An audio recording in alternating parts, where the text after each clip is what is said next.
My daughter's psycho friend sabotaged her school project by dumping an entire glass of juice all over her diorama, completely destroying it. But after I kicked this kid out of my house, this brat's entitled mother called me up demanding that I apologize for throwing her daughter out on the street for what she did, putting me in a situation that honestly still has me very pissed off because right now I don't know what to do. Here's what happened. I'm a 36-year-old female and I'm having a huge argument with another mom in my neighborhood, and I really need to know if I took things just a bit too far. My 15-year-old daughter has a friend who's about the same age. They hang out a lot, but this friend has a weird habit of getting jealous. If my daughter gets a good grade or a new phone, the friend gets super moody and very quiet. So basically, my daughter has been working on a massive diorama for her history class that she's been doing for like the past 3 weeks. It took a lot of hard work, money for supplies, and late nights. Yesterday, the friend came over after school to hang out. I was in the kitchen making snacks when I heard my daughter start crying loudly. I then ran into the living room and the friend was standing by the table with an empty glass in her hand. She had dumped sticky, dark cherry juice all over my daughter's diorama, and it was completely destroyed and just soggy all over. The friend immediately tried to say that she tripped, but there was absolutely nothing on the floor to trip on, and she was standing totally still. The glass was also completely empty, like she poured it on purpose. Now, my daughter was sobbing, saying the friend did it because she was failing history and had not even started her own project yet. Well, when this happened, I just saw red. I told the friend to grab her backpack and get out of my house right that second. Now, I did not scream or curse, but I was very strict, and I did not let her argue with me at all. I opened the front door and I stood there until she finally walked out. About an hour later, her mom called me up. She was screaming on the phone, saying I traumatized her kid over a simple, stupid mistake. She said I had no right to throw her out and demanded a huge apology. But guess what? I refused to apologize. In fact, I actually told her that she needs to pay me back for the ruined art supplies. Now the mom has blocked my number and is telling other parents at the school that I'm a bully who hates kids. My husband thinks I did the right thing by defending our daughter, but I feel a little bit guilty about it. Maybe I should have called her mom to come pick her up instead of just sending her out the front door alone. So am I the jerk here? Because really, I'm not sure if I crossed the line at all. No, you're not the jerk. This is absolutely sabotage to the highest degree. That girl was absolutely trying to make sure your daughter's project was ruined. Because if she was like actually trying to trip, it would be like, oh, whoops, like, okay, I spilled a little bit of it, but not the entire glass. Like you would expect some of the juice she had in like the cup to still be there, and for some of it to be spilled on her hand or on her person itself. Like that would make sense if you tripped and was like, oh, sorry about that. But it kind of sounds like she just went, whoops, and poured the entire thing on the diorama. And I don't know if anyone's actually participated in making something like that, but holy crap, a lot of work really does go into it. You spend time and effort designing it and like making sure the measurements are right. You're trying to make sure it looks good and all this other stuff. So for anybody to go in there and be like, sorry about that, didn't mean to spill a tall glass of cherry juice all over it. Like, I'm sorry, that absolutely was on purpose and completely unacceptable. So no, you're not the jerk for kicking her out because I know for a fact if I was in your shoes, I would have done the same thing. If you like Am I the Jerk, you're probably going to love Am I the Genius. Check it out, link down below in the description. Also, go to amithejerk.com/submit if you would like to submit your own stories. Am I the jerk for exposing my colleague in front of our entire team after she literally tried to take credit for a project that I spent 3 weeks building from the ground up? Because right now, a lot of people are saying that I embarrassed her, but I honestly don't think I did anything wrong. And at this point, I don't know what to do. Here's how it all happened. Okay, I want to start off by saying that I spent 3 weeks on this project. Late nights, missed lunches, reworking it over and over until it was actually good. But in contrast, my colleague, let's call her Dana, contributed like one slide. Yeah, one slide to this entire project. So when our manager opened the team meeting and Dana stood up and walked everyone through her project without mentioning my name once, I just sat there in complete shock. Everyone was nodding along, congratulating her, and she was soaking up every second of it. And seriously, something snapped inside of me. I waited until she finished and calmly said, just to add some context, I actually built the majority of this project. Dana contributed one slide. When I said this, there was dead silence, and my manager looked confused. Dana then went red and mumbled something about it being a team effort, and the meeting moved on, but the tension definitely didn't. Now, half my coworkers think I embarrassed her unnecessarily and should have handled it privately, but the other half are texting me saying that it was long overdue. My manager has since asked us both for a separate meeting, and I genuinely don't know if I helped or hurt myself. So, was I wrong to say something in the moment, or should I have just let it go? Because right now, I'm really scratching my head and I just don't know what to do.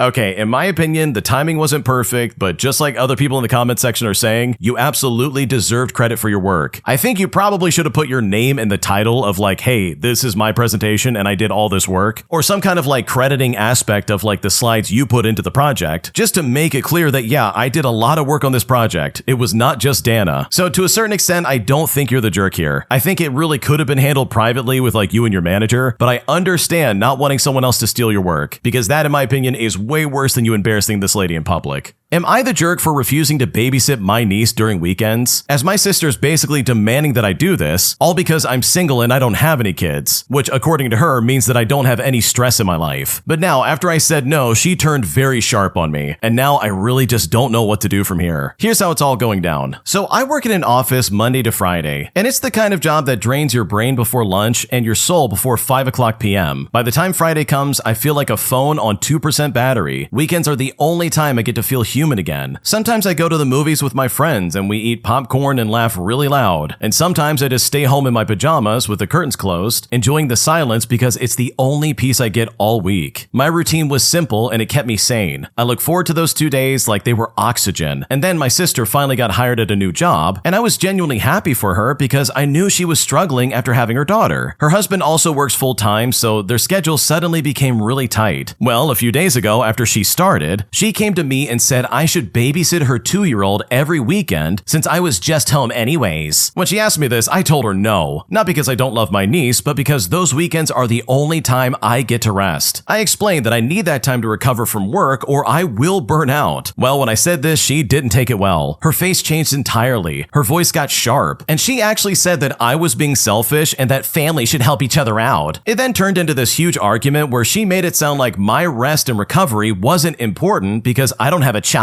And now the house feels really tense. She barely talks to me, and when she does, it's cold and short. I feel really guilty because I know she's tired too, but I also feel frustrated because my time keeps getting treated like it has no value. I didn't sign up to be a weekend parent, and loving my niece doesn't mean giving up the only days I have to breathe. So am I the jerk for refusing? Like, what should I do here? Okay, I think the original poster knows exactly what's going on here, but just to spell it out, you're dealing with a sibling who finally has a kid and suddenly became incredibly entitled. Suddenly, they think just because they have a child they have to take care of, they now really expect everybody in the family to just do whatever they say. Oh, you can't rest on the weekend, you don't have a kid, you don't know what it's like. And it's like, true, maybe I don't know what it's like. But guess what? That's not my problem. I didn't choose to have a kid, you and your husband did. So figure it out, it's not my problem. This is part of being a parent, and I'm sorry, but the stage of you having your weekends free is kind of over and done with. So no, you have not done anything wrong. You didn't make a mistake by saying, no, I'm not going to help you out with this. Like, that's not a bad thing to do. That's completely reasonable. Because sometimes boundaries are just going to piss people off, and that is absolutely not your problem. My husband's female friend is someone he had a crush on years ago, but now he's almost expecting me to be friends with her, despite the fact that I found out he tried to sleep with her back in the day, which honestly makes me very uncomfortable because right now I don't know what to do. Here's what's happening. Okay, I don't like talking about this because it's been a long time since I felt any sort of insecurity in my relationship. I came into this marriage with a lot of baggage, trust issues, some triggers, just from being cheated on multiple times with exes. My husband though is amazing, and I trust him 99% of the time. And for reference, I don't know if I'll ever trust anybody 100% again. And I will say, it is extremely unlikely he would ever do anything to risk our marriage. So this post isn't really about me being worried about his actions. Now, to the point of this entire thing, my husband has a girlfriend that he's known for the last 6 years. He considers her a best friend. He introduced me to her and her husband very early on in our relationship, and we hung out with them a few times together. One of the times we were at their house, and she and her husband got into an argument, and my husband, just my boyfriend at the time, went up to their room to talk to her and give her advice. They were out there for like 45 minutes until her husband went back to the room, and the three of them talked for like another 20 minutes. Now, I gotta be honest, it made me feel really weird, but for a while I just kind of brushed it off. But then one day, and I don't really remember how it came up, but my husband, who was still my boyfriend at the time, told me that he used to have a crush on this lady and asked her if she wanted to spend some quality time with him, if you know what I mean. And by the way, this was like before she met her husband and before I ever met my husband. They were both in an early 20s sleeping around frown face. She said no, and eventually they became best buddies, and he has said that he only thinks about her as like a sister now, and that even though he still thinks she's attractive, he's not attracted to her anymore. But is that even possible? Regardless, ever since he shared that tidbit of information with me, I've had uncomfortable feelings regarding their friendship. It took me nearly 3 years to finally bring up that everything I've just explained makes me a bit uncomfortable, and how every time I see notifications from her pop up on his phone, it makes my stomach do a little involuntary flip-flop. I would never ask him to stop being friends with her, so I just deal with it. We also haven't had to hang out with her for a couple of years because they moved to a different state, but my husband just let me know that she and her husband are getting a divorce, meaning that she will likely be moving back here. I also wonder how often she's been talking to my husband since this happened, or if she'll try to get extra close to him again. I would hope that she wouldn't cross boundaries, but I don't know her well enough as a person to know if she would or not. I'm not sure my husband would shut it down if that happened, but it still makes me feel really gross to think about. But my biggest problem is that my husband is under the impression that I want to be friends or am friends with her. I'm sure with her going through a divorce and her likely moving back here, he's going to want to hang out with her again, but I don't really want to be friends or even hang out with her. Do I just suck it up and deal with it and pretend I'm fine and dandy when we inevitably hang out, or do I voice my uncomfortableness to my husband? What should I do?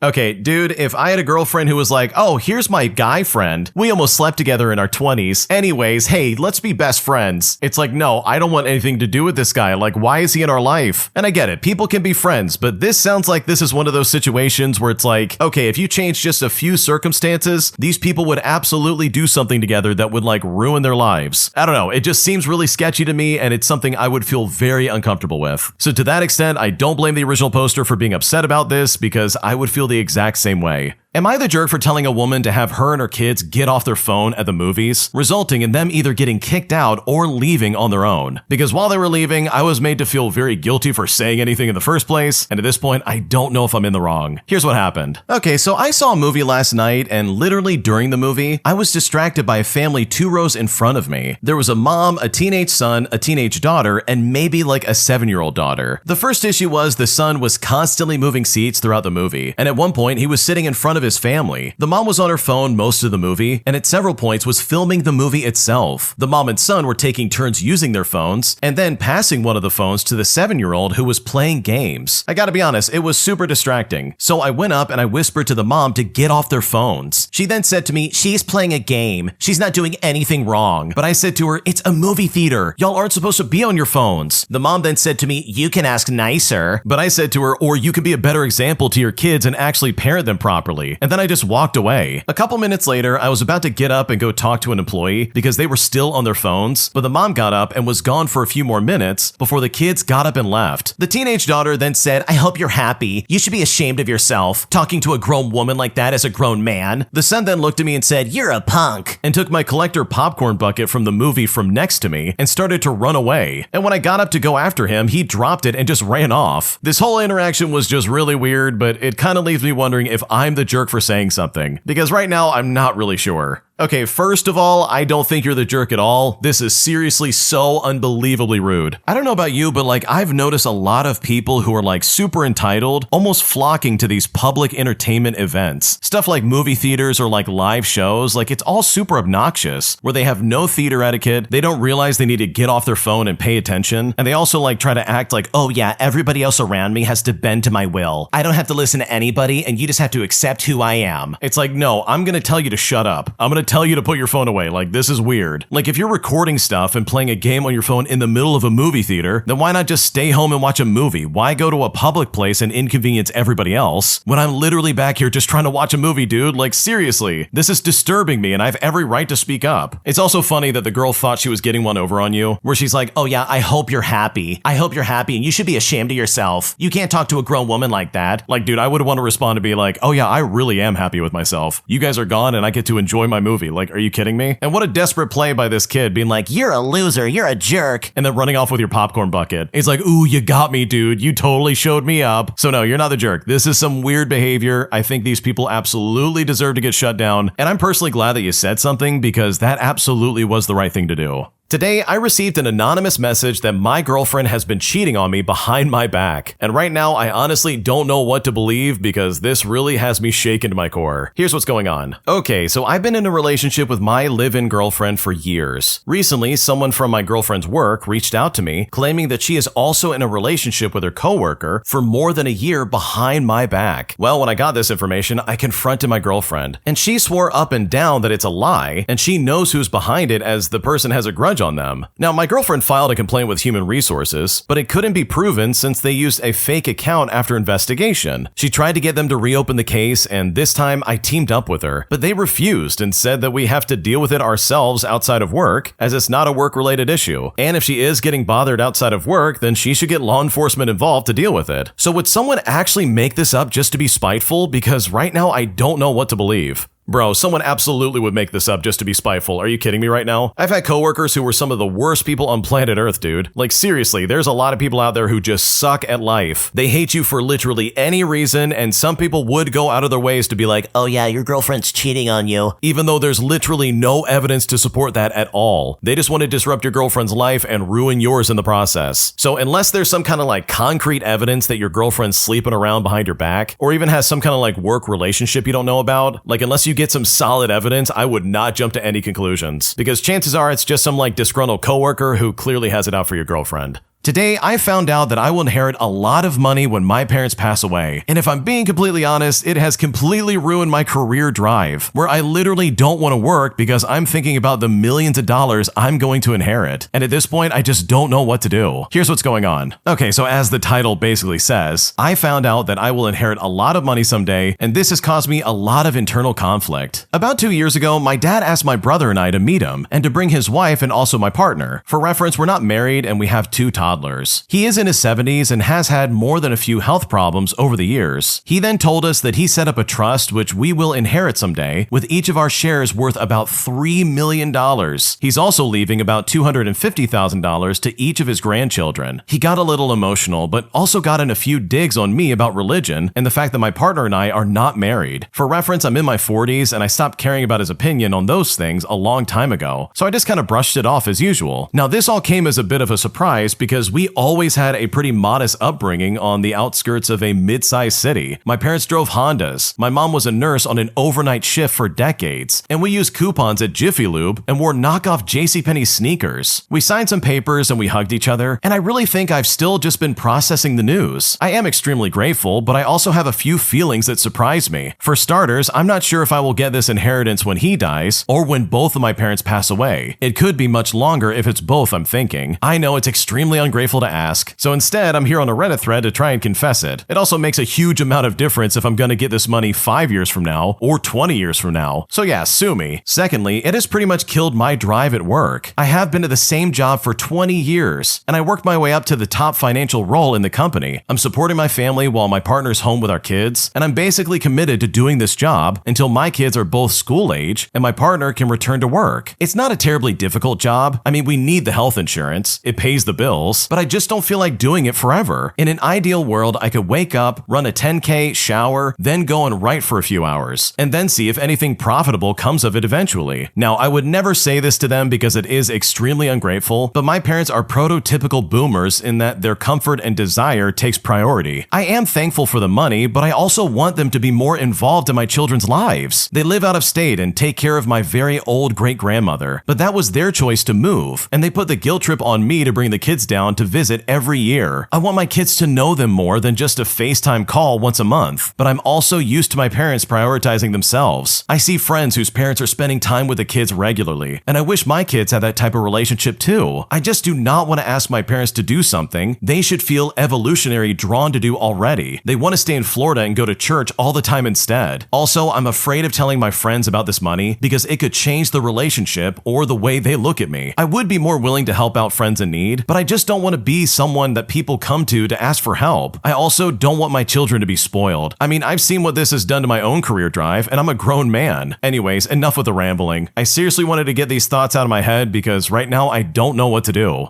Holy crap, there are so many red flags here, it's not even funny. I don't care that your career is going down the drain and you're like, man, I don't want to work, I'm going to inherit $3 million. The biggest problem here is you being like, man, what do I tell my friends and family? Bro, you don't tell them anything. You keep your mouth shut. You don't tell them anything about this. If you tell anyone about this money, I guarantee you it will spread like wildfire. People will be like, oh yeah, the original poster has $3 million in the bank. Go ask them for money. And then pretty soon you're bankrolling everybody's life. Everybody and their mother's going to come out of the woodworks and be like, oh, you can help me out. You're a millionaire. And then very quickly, that $3 million you're supposed to get is going to become the biggest pain in the neck you've ever experienced. Because people change when millions of dollars are involved. If you haven't noticed, the economy sucks and people are like barely getting by. So if anyone found out that, yeah, you're about to get $3 million when your parents pass away, there's probably a high likelihood that they're going to be either incredibly jealous or try to jump on that immediately and do whatever it takes just to get a slice of that pie. So if I was in your shoes, I would keep my mouth shut and just keep working. Make as much money as you can with the job that you do have and just keep your mouth shut about this money because, dude, your life is going to get so much harder if you spill the beans. Because this is definitely something that needs to stay a secret and you need to keep private because the people around you will change very quickly once they find out. My toxic job is always demanding that I work through every vacation I ever receive. So I decided to get some petty revenge by literally following the letter of the law and using all of my PTO throughout the rest of the year, leaving my toxic managers in a pinch where for the first time, they actually had to do their job. Here's how I did it. Okay, so this happened a couple years ago at my old job. This was a pretty demanding corporate gig where we were always juggling tight deadlines, constant emails, and way too many meetings that easily could have been Slack messages. Around early November, Human Resources sent out one of those all-staff emails with a bright red banner and an urgent tone. It read something like this: Reminder, all unused PTO must be taken before December 31st. We will not be allowing rollovers this year. Please schedule your remaining days immediately or risk losing them all. And this was with no exceptions, no flexibility, and no consideration for project deadlines. Now, I wasn't one to take a ton of time off during the year, mostly because every time I tried, something urgent would come up and I would just get guilted into postponing it. So by November, I had 10 full days of paid time off just sitting there. And according to Human Resources' big red warning, I had about 6 weeks to use them. Now, naturally, I did what any burnt out, unappreciated worker would do. I opened the calendar and I booked myself off from December 18th to December 31st. 2 full weeks. Right before New Year's, smack in the middle of the most chaotic time in our project cycle. A week later, my manager, let's call him Rob, came to me in a mild panic. Rob said to me, hey, I saw your PTO request and I was hoping we could shift that a little. December's going to be a critical time for the project and we really need all hands on deck. I then said to him, yeah, I get that, but HR literally just sent out that PTO deadline. If I don't use those days, then I lose them all. And I've already worked through enough vacations this year. He looked uncomfortable but couldn't argue with the logic. I even forwarded him the Human Resources email with a subject line saying, using my days as required. Well, he escalated to Human Resources and of course, they replied by saying, we understand that it may be inconvenient, but our PTO policy is final. Managers are responsible for planning around employee availability. And seriously, that reply felt like Christmas came early. So I prepped my team as best I could. I left detailed notes, and on December 18th, I logged out stress-free. While they were scrambling to hit deadlines, dealing with last-minute client requests and working late, I was sipping hot chocolate, watching Netflix, and actually enjoying my holiday season for once. When I came back in January, the project had been delivered, but only barely. The team was exhausted, mistakes had been made, and the post-mortem meeting was basically 45 minutes of finger-pointing, but no one dared say a word to me. After all, I was just following Human Resources rules. So the moral of this story is that if a company insists you follow the policy to the letter of the law, don't feel bad when you do, even if it means watching the ship catch fire from your cozy vacation cabin. Dude, this is like a dream. I dream of having that kind of moment because seriously, I've worked jobs where I've been underappreciated, and doing something like this would have felt amazing. And I think we've all been there to some degree where you're like the only person who gets stuff done, and you're always the one that's expected to make the sacrifice to get the project done. But it's like, dude, why am I the only one doing it? Why is no one else stepping up and being like, oh yeah, I'll work through vacation? Like, it's so frustrating, and I just know exactly where the original poster's coming from. So I completely understand when they're like, oh yeah, when I got that email, it was like Christmas was right here in front of me, because that would have been amazing to see. And it's so funny because these people and like these managers who are like, oh, we really need you around, we can't do this without you, somehow, despite all that guilt tripping, still get the project done. So in reality, they could always get it done, but they just don't want to do it themselves. They want want you to stick around so they can run off and get their vacation. And it's like, dude, you're an awful manager. Why would you treat your employees like that? But regardless, good for you for getting that PTO off and showing these people exactly why they need to treat you better. And the fact that this fell all within the rules of the company, it just makes this entire situation all the more better. If you like Am I the Jerk, you're probably going to love Am I the Genius. Check it out, link down below in the description. Also, go to amithejerk.com/submit if you would like to submit your own stories. This next story came from the Am I the Jerk subreddit. Check the links in the description if you would like to submit your own story. Am I the jerk for refusing to keep babysitting my brother just so my mom can go out every night and go partying? Because after I said no, she got super pissed off. And now I seriously don't know what to do. Here's what's going on. So I still live at home because rent is insane where I live, and I'm trying to pay off some student loans. I help out around the house with dishes and laundry and just basic stuff. I also have a full-time job and a part-time side hustle, so my days are packed. Now, here's the issue. My mom had my little brother kind of late in life, and she's recently gotten super into going out to bars and clubs and having wine nights and that kind of thing. And I'm just thinking, cool, good for her, live your life. But she started treating me like her built-in babysitter. It started as the occasional Friday night, and then it was Fridays and Saturdays, then some weeknights. And now she'll just drop a text message that says, hey, I'm going out, dinner's in the fridge, and then be gone before I'm even home from work. No asking, no heads up. I just come home and surprise, surprise, it's homework, bath time, and bedtime stories all over again. Now, I love my brother. He is a sweet kid, but I'm not his parent, and I never agreed to be. Well, last weekend, I had plans with my friends for the first time in a month, and she told me that morning she needed me to watch my brother because she was going on a date. And you know what? I said no. And by the way, I was polite, but I was firm. And when I said this, she was pissed off, like full-on guilt-tripping mode. She said to me, you live here for free. The least you could do is help me out. But I reminded her I already help out with the house, and she didn't even ask me. She just informed me. She ended up canceling her date and gave me the silent treatment for 2 days. Then she told me I was being selfish and that when she was my age, she already had 2 kids and didn't get to run off and have fun. But now I'm kind of feeling awful. I do live under her roof and I do want her to be happy, but I also feel like I'm being taken advantage of just because I'm convenient. So am I the jerk for saying no? Because right now I'm incredibly frustrated. No, you are not the jerk here. This is insane behavior. Seriously, she's taking advantage of you being there and not even giving you proper notice. Because I'm like you, listen, if you give me enough notice, I can help out where I can. But the fact that this is literally every night and she's ignoring the fact that she has duties to her kid, like, dude, this is not okay and it's not your responsibility. So no, you're not the jerk, and I think the way your mom's acting is super entitled. Am I overreacting for being shocked when a boat party host asked me to pay for food, drinks, and boat fuel afterwards? Because right now I feel like I've been completely tricked, and at this point I don't know what to do. Here's what's going on. Okay, so my friend, let's call him Jake for the sake of the story, invited me to a party on his friend's boat. I'd never met the guy before, but from what I do know about him, he is wealthy because he's a surgeon. I figured it would be a cool experience, so I decided to say yes. Now, the boat was actually really nice. There were beers, seltzers, and some mid-shelf liquor. The host had ordered trays of food, namely wings, sliders, and fruit, etc., and even brought out a jet ski at one point. And I'm not gonna lie, it kind of made me feel like crap about myself just by how nice this guy really had it. Anyways, it was a great day, and we were out there for maybe about 4 or 5 hours. I had a few drinks, ate some food, I relaxed, and I met some people. And everything seemed super casual until we got back to the dock. That's when the host says to everyone, hey guys, can you just Venmo me $40 for the food, $35 for the drinks, $50 for gas, and $10 for the jet ski? That would be awesome. Now, I really thought he was joking, but everyone pulled out their phones like this was to be expected in some way. I then pulled Jake aside and I asked him what in the world was going on. And he then says to me, I should have mentioned it, my bad. And it's like, yeah, no kidding, you really should have said something about that. And it's not even just the money though, it's just the way that it was handled. I would have been fine if I was told in advance, but springing it on people after the fun's been had is a really sleazy way of doing things, especially for a literal surgeon who owns a boat. If I had known this was basically a $150 group outing, I would not have gone along with it. I had like $100 to last me the rest of the weekend, which makes sense because I'm a college student, and now I feel like I'm stuck. Either I don't pay and I look like a leech, or I send what I can and still come off as weird. It's been a day now and the host is texting Jake when I'm going to pay, and at this point I'm not sure what to do. Okay, honestly, I would not be paying any of this and I would be messaging the host directly. I would say, look, I didn't know anything about this. Jake literally did not say to me that this was a paid event, because if I'd known it was a paid event, I would not have even gone along with this. You would have stayed home and not gone to this stupid thing. Like, I would legitimately explain everything going on and be like, look, I'm really sorry, but I have no money. I'm a poor college student, man. Like, I wouldn't have gone if I'd known about this. And then I would leave it at that and then never listen to Jake ever again. Like, Jake's a moron for acting like this and not telling you in advance that, yeah, it's gonna cost some money. And in my opinion, I think Jake should be covering for you. Jake didn't give you the full explanation of what the host was actually doing here. And now you're getting screwed, and it's like, wait a second, how is this fair for me? I didn't know about this ahead of time. I would have gone. So no, you're not overreacting, because the way Jake just completely left out information, you know, important information for like the entire situation, in my opinion, was completely uncalled for. Am I the jerk for refusing to help my roommate move out after they broke our lease early and left me to figure everything else out by myself? Because right now I am incredibly pissed off. Here's what's going on. I'm a 26-year-old female, and I've been living with a roommate for almost 2 years. And back in March, we renewed our lease for another full year. Things were pretty normal. There was no major drama. We split rent and utilities evenly, and mostly we just did our own thing. Well, a few weeks ago, my roommate got a new job in another city, and it's like, cool, good for them. But they gave me 2 weeks notice that they were moving out and had already spoken to the landlord about getting their name off the lease. No plan, no subletter lined up, nothing. They basically just said, I figure you could cover things for a while until you find someone. Well, I told them that wasn't going to work for me. I didn't agree to live alone, and I definitely can't afford this place on my own, but they brushed it off and basically said I should be supportive of their big opportunity and that I'd figure something out. Well, fast forward to moving day, and they asked if I could help them carry furniture, load the U-Haul, clean up, etc. But you know what? I told them no. I said it didn't feel right helping out after the way they left me with everything. They then got really cold after that and told some of our mutual friends that I was being bitter and making their move more stressful out of spite. Now, some people are saying I should have just helped to be the bigger person and that it wouldn't have killed me to lift a few boxes. But others agree with me and say it was pretty bold of them to expect help after bailing. So, am I the jerk for refusing to help my roommate move out after they dumped the lease on me? What should I do? No, you're not the jerk at all. I always love the fact that people who are like, oh yeah, you need to be the bigger person and help out. Those are the very people who probably, chances are, didn't help out in the first place at all. Like, they're literally trying to be like, oh yeah, you should be the bigger person. I can't believe you. And at the end, they're still not doing anything. So it's like, okay, you just wanted a virtue signal. Got it. You just wanted to take sides and be like, oh, I'm loyal to my friend. Be the bigger person and help them move, even though they're screwing you over. Because in my opinion, what the roommate's doing here is so unbelievably toxic. The least they could do is find someone else to take over while they're leaving. But instead, it kind of comes off as if they're just dropping everything and running to this new city. And it's like, cool, get a new job, do all that stuff, etc. But for this roommate to cut and run like that and not be like, okay, let me help you find somebody else, like, that's insane behavior, and I just would hate to have to deal with that. So no, of course you're not the jerk. And anyone who says you are, in my opinion, is completely delusional. My entitled cousin hired me to build a cake for her boyfriend's birthday, but after she picked it up, she's now refusing to pay for it, claiming that I never told her the price and that I'm now blindsiding her. And now, despite the fact that I did inform her well before I even started the cake, exactly the price I would be expecting, she's now going around telling everybody that I'm the jerk here. And at this point, I don't know what to do. Here's what's going on. I'm a 19-year-old female, and I want to start off by saying that I bake cakes as a side gig. Nothing super fancy, but I've done cakes for birthdays, graduations, and stuff like that. People usually message me and I give them a price and then they pay me. Well, a few weeks ago, my 27-year-old cousin asked if I can make a red velvet 2-tier cake with cream cheese frosting for her boyfriend's birthday. She even sent a TikTok video and said I want it exactly like this. I told her it's going to be $120 and she said perfect. Now, I spent hours making it, and when she picked it up, she said it looked amazing and then she left, and that was it. No payment or anything. Now, I waited a few days and sent a Venmo request, but she just completely ignored it. I even texted her a week later and asked nicely about the payment, and she just said to me, oh, I didn't think you were charging me. I thought it was a gift. Now, she ordered the cake and I never said it was free. I even gave her a price and she agreed. And now she's telling people I blindsided her and that I care more about money. I came here to share because I'm just so angry right now. All I wanted was to be paid for my time and ingredients, and instead I'm getting screwed over in a really bad way. Oh my gosh, this is so bad. Why is it that family always does this kind of crap? They're the people that step up and say, oh, it was a gift, or they try and demand like, oh, I want a discount. And it's like, dude, I can't give a discount. This is literally something I do on the side to pay for rent. And it does not matter that this is just a side gig. This is literally something you're doing for money, so guess what? They need to pay you. So hopefully they pay you for your work, because this is not an easy thing to do. And the fact that she's trying to lie and be like, oh yeah, you never told me the price. You're just trying to blindside me because you only care about money. Like, that whole narrative is so false and so toxic, it's not even funny. My boss freaked out when I told them I was putting my notice in for resignation, as she now literally just isn't accepting the fact that I'm leaving and almost wants me to stay longer despite the fact that I'm gone at the end of the month. And now I feel really guilty and I just don't know what to do. Here's what's going on. on? Okay, to get right to the point, I gave my boss a letter yesterday resigning from my position doing reception work. I cited the main reasons being that I want to have a shorter commute since my fiance and I are looking to purchase a home in our current community. I also noted that I need to have health and retirement benefits, two things that she does not provide. Lastly, I stated that I want to be closer to where my fiance and I are going to establish our lives together, as well as where we're going to start a family, etc. I've had to miss many family events or important events related to my fiance's work due to the commute, as well as the hours I work. These are certainly not the only reasons for leaving. However, I wanted to refrain from personal criticisms or from hurting feelings. I thought it would be best to list the things that she couldn't or wouldn't change just to keep me. She then asked if I would stay until they found a replacement, and I agreed. I figured that would be about 2 weeks, but today my coworker was making a schedule for July, and she was talking about my days, and I was so confused. I said I didn't intend on being here through July. I told her and my boss that I am willing to stay through June 30th and that I would help train any new hire, but I also reiterated that I felt giving 17 days notice is more than enough. Also, it's important to note that there are 3 other employees that do this exact job. Well, she then started to guilt me by saying she expected more and that she's disappointed and that she doesn't even want me to stay through mid-July now. So seriously, is my notice unreasonable? Should I just leave now since I have no contractual obligation? Because right now I really don't know what to do. Okay, honestly, your boss is being a complete jerk. She is seriously being so selfish. This is not your problem. You gave them a notice of when you would be leaving, and guess what? That's their problem to figure out. The fact that she's still not admitting that, hey, you're leaving on June 30th is insane in my opinion. She literally tried to be like, oh yeah, I don't even want you staying through mid-July. And it's like, hello, Earth to boss, I'm not staying that long. I'm gone at the end of the month. What are you doing? Like, she's only guilt tripping you, by the way, because she doesn't want to find a replacement. She's too lazy to do it, and she doesn't want to take the time to do it, even though you said you would help train the person who would be replacing you. So no, you're not the jerk, and the fact that any of this is being pinned on you is absolutely insane. And if anything, let this be evidence that yeah, you probably should get out of there, because I just really don't think there's any kind of longevity with this kind of boss. Am I the jerk for pretending I didn't know my friend was on a date when she literally dragged me along telling me that it was just going to be the two of us? Because right now she is incredibly upset with me, but I seriously don't think I did anything wrong. Here's what's going on. Okay, so this just happened a few nights ago, and now she's acting weird about it, and I'm wondering if I messed up. So my friend, who I will call Emily for the sake of the story, asked me if I wanted to go to this ramen spot that we both love. She said to me, let's grab some dinner, I have some tea to spill. So I was like, cool, let's do it, girl night vibes. I even wore sweats and no makeup because I thought it was just gonna be us chilling and talking crap about people from high school just like we usually do. But when I get there, she was already sitting with this dude. She waves me over and goes, oh hey, this is Mark. I hope you don't mind, I told him to join. Which is like, okay, I guess. I went ahead and I sat down, but it was weird right away. Like, she was being flirty and kind of giggly with him, and I was just sitting there like the third wheel who didn't get the memo. I tried to keep conversation going and be polite, but I was also kind of annoyed. Like, if it's a date, just say it's a date. I would have dressed up a little bit or just said no altogether. Anyways, I started to suspect she invited me on purpose so it wouldn't feel too intense for her or something like that. So you know what? I just kind of leaned into it. I started talking to Mark more, asking him silly questions like, oh, what's your favorite dinosaur? And just being a little chaotic. Nothing mean, just not acting like it was a romantic setting, which made her super quiet after a while. After dinner, she texted me like, thanks for coming, but I think you kind of made things awkward. And I just said to her, oh, I didn't realize it was a date. You said you had tea to spill, not Tinder. Well, now she hasn't replied in 2 days, and our group chat is weirdly quiet. My other friend says I probably embarrassed her, and I should have just made an excuse to leave once I realized, but I kind of feel like I was upset. Like, I would not have come along if I knew I was going to be a prop in her soft launch. So truly, am I the jerk for pretending not to realize it was a date and making it awkward for some reason? Or is that on her for not telling me up front? Because right now I don't know what to do. Okay, I can confidently say the original poster is not the jerk. Your friend is an idiot. What are they doing? Why would they invite you someplace and be like, ooh, I've got tea to spill, only for them to like pull a fast one and be like, oh yeah, by the way, this is gonna be a date for me and Mark. It's like, dude, what are you doing? If I had known this was a date, I definitely would not have come along. Because dude, I'm right there with you. There's no way I would stick around for that. I don't care what it is. I don't want to be the third wheel. That is so awkward. Good lord. And I'm sure Mark was feeling the awkwardness as well. He probably was like, oh cool, I get to go on a date with this one girl that seems kind of cool. Only to see her friend also there tagging along in sweatpants and just not looking like they're dressed up for a date at all. Like, that's super awkward, and I don't blame you for being upset. So no, you are not the jerk. Emily's an idiot for what she did, and in my opinion, this is not your fault. An entitled jerk literally tries to get me to work for free, forcing me to nearly take him to court just so he could pay me for my work. But in the end, I I got the last laugh, as this guy went out of business a few weeks later. Here's how it all went down. A long time ago when I was first getting started in graphics, a company listed an ad looking for someone with my exact skills. Well, I applied, and the guy said he wanted some proof saying I needed to work for him, which now leads to showing him what I'm capable of. Now, this was a company wanting to make templates for sandblasting so that they could put logos on such things as glasses and stuff like that. The templates were produced on a large laser printer that melted holes in plastic sheeting to create the stencils. Now, the problem is that they could not figure out how to create a stencil in this process. But I figured out the problem in a matter of hours and produced 2 or 3 usable templates that could prove that yes, I'm capable for the job. Now, the owner gave me a list of items to create, but still refused to actually hire me. He then called me a couple of days later and said to return anything I had created with no pay. Well, I had a lawyer friend create a letter explaining my rates for personal work and how we would expedite it to court if he really wants to go this route. Well, to make a long story short, he ended up paying me for the work. About a week later, some girl calls and asked me to explain to her how I created the templates that I did. And I knew without asking that she was probably also working for him in the same way I was. But I told her simply, tell your boss to call me because he knows my rates. Well, I wish I'd been there when she got off the phone because eventually his company went straight out of business a few weeks later. And I don't think there's ever been a better candidate for this to happen to. Dude, this is so toxic. I can't believe that we have yet another story of someone being like, oh, I need you to do this work, but no, I'm not going to pay you. Like, you even had to go as far as saying, look, I'll take you to court. Let's do this. If you want to go straight to a judge and figure this out, we can do that, baby. Or you can pay me for my work and then all of this goes away, buddy. Like, this guy's a scumbag for doing this. Like, this is so crazy to me. I will never understand why some people are like, oh yeah, you're going to work for free and you're going to like it. It's like, dude, what are you talking about? I have bills to pay. I've got rent I'm trying to make. I've got groceries and medicine. There's no way I'm going to work for free and I don't care what it is. This is not a charity. This is business. And if you can't abide by that business, then guess what? That's your problem, not mine. So good for you for putting your foot down and not allowing this crap to happen, because this guy's a scumbag and he got exactly what he deserved. My entitled, toxic former boss fired me out of nowhere all because he thought I was an easy target. But thankfully, karma was on my side because eventually I got hired and promoted enough where I became his boss, returning the favor towards him in a way that he truly will never forget. Here's what happened. Okay, so back in the 90s, I started in a basement call center job, and it was legit, but it was also incredibly crappy. Let's call this company XYZ. Now, my boss, who I'll call Ernie for the sake of the story, was just promoted and felt he had something to prove. I was one of the younger staff at around 20 years old or so, and he thought I would be an easy target for him to pick on. He would threaten to write me up for nothing, but would then get mad because I didn't react or seem scared of him. One day I came to work only for him to pull me aside and tell me that I was fired. I asked him for what reason, and his exact words were to say, well, because you sound like a 12-year-old on the phone. So I thought to myself, okay, cool. I'm happy to leave because him and XYZ Corporation and the work are just beyond awful. Well, not long afterwards, I get hired for another contact center. This one was way more professional, well-lit, well-maintained building with lots of effort to make employees feel great coming into work. And yes, there are some call centers that are actually fantastic workplaces. Now, I thrive there, and I'm quickly promoted, and the company even invested in specialized training to skill up my credentials. I was highly respected, and I made a good name for myself. And then my moment finally came. I was approached by my manager and another manager, who we will call Paul for the sake of the story. And Paul managed the overflow work that we contracted out to other centers. He kept an eye on them to ensure they provided the same quality of service that our company offered. And this is where they tell me they have a special assignment for me. Paul needs someone to cover him while on vacation because one of the new vendors we contracted was launching new business on our behalf. Paul wants me to be there every day for the next 2 weeks to ensure a smooth launch and make sure we keep the other company accountable. And I'll give you one guess as to who the new vendor company was. Well, if you guess XYZ company, you would be absolutely right. Paul even mentions that my contact on site is a manager by the name of Ernie, and I think to myself, oh, good old Ernie was still there. I thought it best to be upfront with my manager and Paul and let them know about my history with Ernie and XYZ. I even shared the reason Ernie fired me. But Paul smiled and just asked, well, can you remain professional? And I assured him that I absolutely would. Paul smiled larger, and then he said that you are still my choice to fill in for me. I meet Paul over at XYZ, and he says, walk behind me as I enter. Now, he has a quirky smile on his face, so I just go along with it. And it's right about now that I knew that things were definitely about to get interesting. Paul walks up and shakes the hand of Ernie, and he says, Ernie, I'm excited about this project, but I have to be away, so I have someone who is going to step in for me. He then turns to me, so I step forward. Ernie has immediate awareness. He remembers me. I say to him, hello, Ernie, it's nice to see you again. And I say this in my most professional voice possible. Paul then says, "Oh good, you know each other already. Ernie, this person is my eyes and ears for the next 2 weeks, and what she says goes. She speaks for me and she will be sending daily reports. Do you got it?" And I swear Paul was having so much fun with this because all Ernie could do was only nod. And I'm not sure if it was because of the shock in learning that he would be reporting to me. Now on to the petty revenge. I knew that Ernie was expecting that I would be on a power trip because that is what he does, but I had something far more fun in mind. For the first week, I was nice and pleasant even with all of the employees. I gave them positive feedback, and I would do this when Ernie was around and ask him if he agreed with my positive feedback, and he would trip over himself just to agree with me. And I did this knowing that this jerk would never give compliments to his staff generally. I also knew Ernie hated break times for staff, so I would regularly watch the clock, and I would wait until Ernie was far enough away where I would need to raise my voice conveniently for staff to hear, and I would ask Ernie, "Looks like it's break time. Do you agree that staff should prepare their phones to go on break?" Well, he couldn't disagree and make the client look bad, so everyone just got their breaks. The staff loved me and only had good things to say about me, and I could tell that Ernie was starting to get annoyed. On the second week, I started asking Ernie to run through the reports on a daily basis, and I was pleasant but firm on my expectations. I would ask him questions, and then I would just look at him when he answered and just shake my head. I wouldn't say anything. I would just ask him to move on to the next report. And I saw and heard the doubt creeping into his responses. By the third day that week, he was starting to ask me questions because he doubted his own answers. After he attempted to explain another report, I just said to him, "You know what, I've heard enough." And then I just walked away. Now, he wasn't saying anything wrong, and frankly, I could have just read the report myself, but it was fun to keep him just destabilized enough that he would squirm and look really uncomfortable. On my last day, Ernie asked me how I felt the launch went and what I had been putting into my reports to Paul, but I simply replied by saying, "Well, what do I know? I only sound like a 12-year-old on the phone." And then I just walked out. Fast forward, and I found out about a year later that XYZ closed and Ernie was out of work. I was then promoted and ended up in charge of my department. I never did hear about Ernie again, but it was fun to play petty psychological games with him. But the lesson that really sticks with me is that you need to treat people well, because you never know if any of them will cross your path again and possibly be your boss. Oh man, this is like the dream scenario, right? Your former boss fires you because they simply just don't like you, and then you turn around and eventually become their boss. Like, that is amazing. Like, that's a fantasy come true if there's ever been one, because that would be an amazing experience. And honestly, I love the fact that you really did get the last laugh. That ending line you said to him of like, "Oh, well, what do I know? I just sound like a 12-year-old on the phone." Like, that is brilliant. That is so good, dude. So good for you for getting back at this boss, because he sounds like a giant piece of garbage. Because in my opinion, he deserved way worse than what you gave him, because his behavior absolutely deserved to be punished. If you like Am I the Jerk, you're probably going to love Am I the Genius. Check it out, link down below in the description. Also, go to amithejerk.com/submit if you would like to submit your own stories. My hoarder mother-in-law always wants my partner and I to visit, but I simply cannot stand being in my in-laws' house. And now they're inviting us over once again, and I honestly now feel so stuck because I just don't know how to navigate this without insulting someone. Here's what's going on. So my mother-in-law, who is a hoarder, always wants my partner and I to visit, but I just cannot stand being in my in-laws' house. It's not dirty per se, in the sense that there is not animal feces and literal garbage everywhere, but it is just an insane amount of stuff for one house. When you're walking through a 3,000 square foot house and it's like going through a corn maze, that's when you know there's way too many things in this house. Ever since my partner and I have been together, we have never spent a single Thanksgiving or Christmas together because his mother's house is so bad, and because there's just no space for us to stay, which means there's no privacy. We don't want to invite the criticism that we spend holidays with only my family but not his, so we just spend them apart. I remember the first time I ever visited. The utter fury that I had with my partner for not warning me about the hoarding almost ended our relationship right at the beginning. That weekend that I stayed was honestly one of the worst experiences that I've ever had to endure. To give a short summary of the experience, I slept in a twin bed while he slept next to me on the floor on a mattress pad, because even though other bedrooms existed, they were so full of things that they were just completely unusable. Even the room that we stayed in was so crammed full of stuff that there was literally nowhere to put our bags. Additionally, even though there were 3.5 bathrooms in the house, only about half of them were usable. The only usable full bath is off the master suite. It made for an awkward first night, as I usually shower right before I go to bed, but when I asked where I could shower, my partner told me that I would have to wait till the next day because the only shower was the one off the master bedroom. If it hadn't been almost 11 o'clock p.m. and not wanting to insult my mother-in-law the day we met, I would have left right then to find a hotel. With the 4th of July coming up, she wants us to come up and visit along with my partner's siblings and their significant others. And you know what? It's getting harder and harder to put her off. So my question is this: how do we explain explain to her and help her in a way that she will understand that while we love her, we won't be able to stay with her unless she makes room for us. Now, for some additional context, my partner, his siblings, and my father-in-law all know that her behavior around all of these objects is not normal. They've tried talking to her about going to therapy, and they've discussed with her that she cannot value all these things more than her own family and still be upset when her family doesn't want to visit overnight because of them. She just doesn't see the issue because all the stuff is various memories to her. To the outside person, it might be a random book, but to her, it would be a beloved story, or it would be one from the book club for 2 months that she had fun discussing, and the list goes on and on. So honestly, how do I navigate this situation with my mother-in-law? Because right now, we're at a complete loss and we really don't know what to do. Oh man, there is no way in the world I would ever spend the night there ever again. Like seriously, just because there's not like crap and like all this other garbage all over the place, doesn't mean that place is sanitary at all. Because you know for a fact she's not cleaning off any of that stuff, and it's just collecting dust and God knows what else. Now for me, and this is just my opinion, I think the best way to go about doing this is just being honest with her. You can say something like, hey, we will come and visit, but we are getting a hotel. There's no room in your house, there's way too many things, and we're not sleeping on the floor. Like that, in my opinion, is a great compromise, and I just can't understand why anyone would be like, no, you can't do that. Because seriously, there's no room to sleep anywhere. There's no room for anyone to use the bathroom. It's not fair for you or anybody else who's expected to come and visit. And if they're not going to accommodate you being there, then guess what? You don't have to be there, in my opinion. So yeah, this really could be an easy conversation, in my opinion, because this is just completely obnoxious. And the fact that your mother-in-law is not seeing this is, in my opinion, completely her problem and not yours. Am I the jerk for not helping my broke friend, all because she got a tattoo for herself instead of buying food like she said she desperately needed? Here's what's happening. So one of my friends has been complaining about money a lot recently, and it's gotten to the point where 2 days ago, she said that she was so broke, she wasn't able to afford to eat and was skipping whole days worth of eating because she just had no food. I felt sympathy because I've struggled a lot with finances. I still do a little bit, but not as badly as I used to. And since I'm doing okay enough right now, I offer to help her out with the food. I do a budgeting plan with my meals and meal prep where I use these compartment containers and I'll make 10 portions of 3 different meals every 2 weeks. And I rotate the menu based on what's on sale. And with that, I then put them into my deep freezer. I have ADHD and this works really well for me. I have a bit of extra meat stock at the moment because I don't always eat all the prepared trays before I make the next batch, since I always do it every 2 weeks. I have around 25 extra meals in my freezer right now. So since I have extra, I was originally just gonna not meal prep at the start of next week, but instead, I decided to offer to drop my friend off some of my surplus so she has something to eat. I was gonna drop it off today after work, but right when I was getting off work, I was watching Snapchat stories and I saw that she posted one. Well, this is when I found out that she went and got a tattoo today as part of a Friday the 13th flash sale. I'm familiar with the artist who did the tattoo because I recognized their flash from their Instagram. I mean, I was considering going in for one, but I didn't do it because I don't really have the extra money right now. They're also all pre-priced prices, and that one is $180. Now, I don't know why, but it kind of pissed me off because she literally just told me how she is so broke that she couldn't afford to eat. And yet, despite all that, she was still able to pay for a tattoo. When I was struggling financially, I definitely didn't get tattoos. Well, I messaged her about it, and I asked about how she was able to afford a tattoo, and she basically just said, oh, I'm always able to scrounge up cash for new tattoos. Well, when I heard that, I then told her that I'm not bringing her those meals because if she has enough money for a new tattoo, she must not be that desperate. Well, when I said that, she freaked out on me and called me a jerk and said I was being classist and that poor people are allowed to have nice things, which I do agree with, but I feel like it doesn't apply to this situation. But now I feel like a jerk and my friend is mad at me. So seriously, am I the jerk in this situation? Because right now I don't know what to do. No, I don't think you're the jerk here. Your friend is clearly taking advantage of you and that's not fair. That really is not fair for you because you're trying to be kind to them. You're literally offering them free food when they could have easily used that $180 to get groceries for themselves. Like, what are they doing? They have their priorities completely mixed up. And sure, poor people can have nice things as well, but if you're choosing a tattoo over feeding yourself, that you have your priorities mixed up and you're taking advantage of people. And in my opinion, that's exactly what's going on here. An entitled customer thinks that just because he shops here a lot somehow means that he can spend as much time as he wants shopping past our closing time. And I'm honestly so sick of customers like this because it is super frustrating. Here's how it all went down. Okay, so we've all had those customers who come in pretty close to when we're closing up the shop. I'm also pretty sure that we've had those people who think that they have all the time in the world to shop just because they made it in the store before the doors shut. However, this is not the case. If you're a couple minutes past closing, that's usually fine, but it's not when you're planning on spending another another 15 minutes or longer. So around 5 minutes to closing time of the store I work at, there was still one customer shopping with a grocery cart. He is a regular customer. The 15-minute and 5-minute closing announcements had been done, and when we do the 5-minute announcement, we politely ask that all customers still in the store bring up their items so that we can finish up our closing procedures and go home. Now, usually us cashiers aren't too bad about late shoppers who are cutting it close, but it was really annoying to see someone with a full cart still strolling around. The time we closed came around, and we had to do the announcement where we said, "We're officially closed and please bring your items up to the front." But guess what? This guy just kept walking around. The people in grocery remind him that we were closing and that he could come back tomorrow to get the last things he was missing. But you know what? He just completely ignored them. Eventually, my coworker on till told the man that we were closed and that she would ring his groceries through. He then turned to her and said, "Do you know how much money I spend at your store?" She replied by saying, "I understand, but we are still closed, and we have to ask you to pay for the groceries that you have now and come back tomorrow." Now, thankfully, the man finally went through her till, though he was still pretty annoyed that he had been asked to leave. He complained a bit more, but my coworker kindly explained that when we're closed, we have a couple more things that need to be done after all the customers are out, and we unfortunately will not be paid overtime. Okay, I relate to this because I used to work in the restaurant industry, and holy crap, when people would walk in right as we're about to close the kitchen, that would be the most frustrating thing on planet Earth, dude. Seriously, why'd you come in